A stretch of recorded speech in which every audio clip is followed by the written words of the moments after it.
Yes, 15th annual, an evening with Scott Hamilton and friends at the Quicken Loans Arena, home of LeBron James.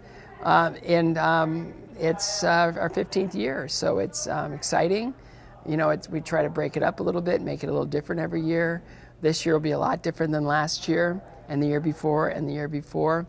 Michael Bolton's coming in, and if you're a skater and you haven't skated a Michael Bolton, you probably haven't been skating that long.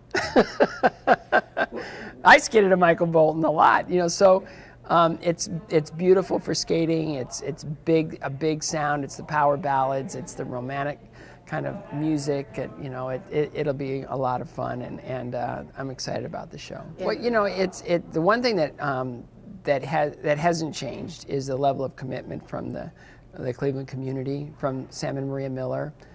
From every single person that sits in those seats is a philanthropist. You know, it's a big word, philanthropist. I can't be a philanthropist. You buy a seat, guess what? You're touching someone's life directly. So it's all the people in this community that show up every year that make this event happen. They're all, you know, they're all so important, and that's grown. You know, they're there every year, and that hasn't changed, but it's grown now to where we're selling a lot more seats. You know, we've gotten better at marketing the show in many respects, and you know, it's just trying to keep it fresh. How do we keep the show fresh? What do we do next year that we couldn't do this year? Well, we have 2 new Olympic champions in Merrill Davis and Charlie White.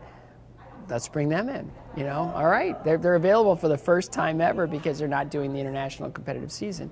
So, you know, Patrick Chan coming in from Canada. You know, a lot of skaters that have never skated here before. That makes it fresh. The look of the show, the feel of the show, the kind of the philosophy of the production, that's a little different every single year, and we just try to, you know, keep it, you know, moving forward, and we try to make sure that this year allows next year to happen. But again, getting back to the core of it, the one thing that doesn't change every single year is every single person that attends the show and the dinner. They're what makes it happen. Without them, we couldn't do a thing. Yeah, you know, I get kind of scolded for the goal. My goal is to eradicate cancer in my lifetime. That's my goal. You know, the realities of the science of cancer are there's you know, so many different kinds of cells, and how do you Well, you know, let's just, okay then, right now, let's just make it better. Let's make it better, the whole community. Let's make it better for the next person that gets diagnosed with cancer.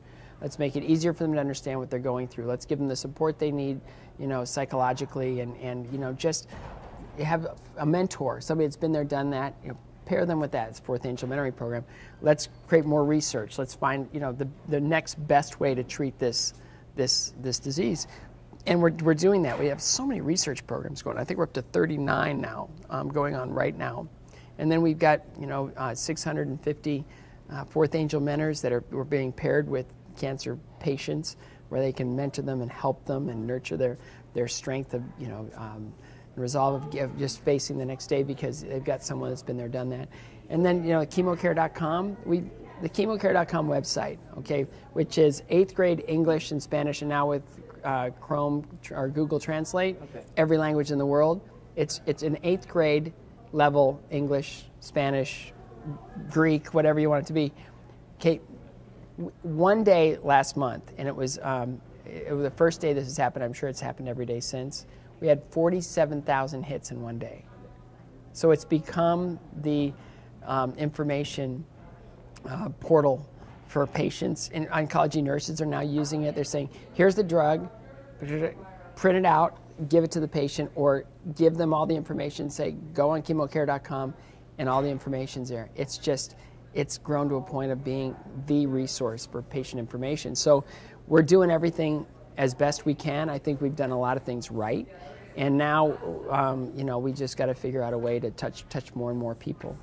Well, in 1977, I lost my mother to cancer. In 1997, I survived cancer. Why do I survive when she doesn't?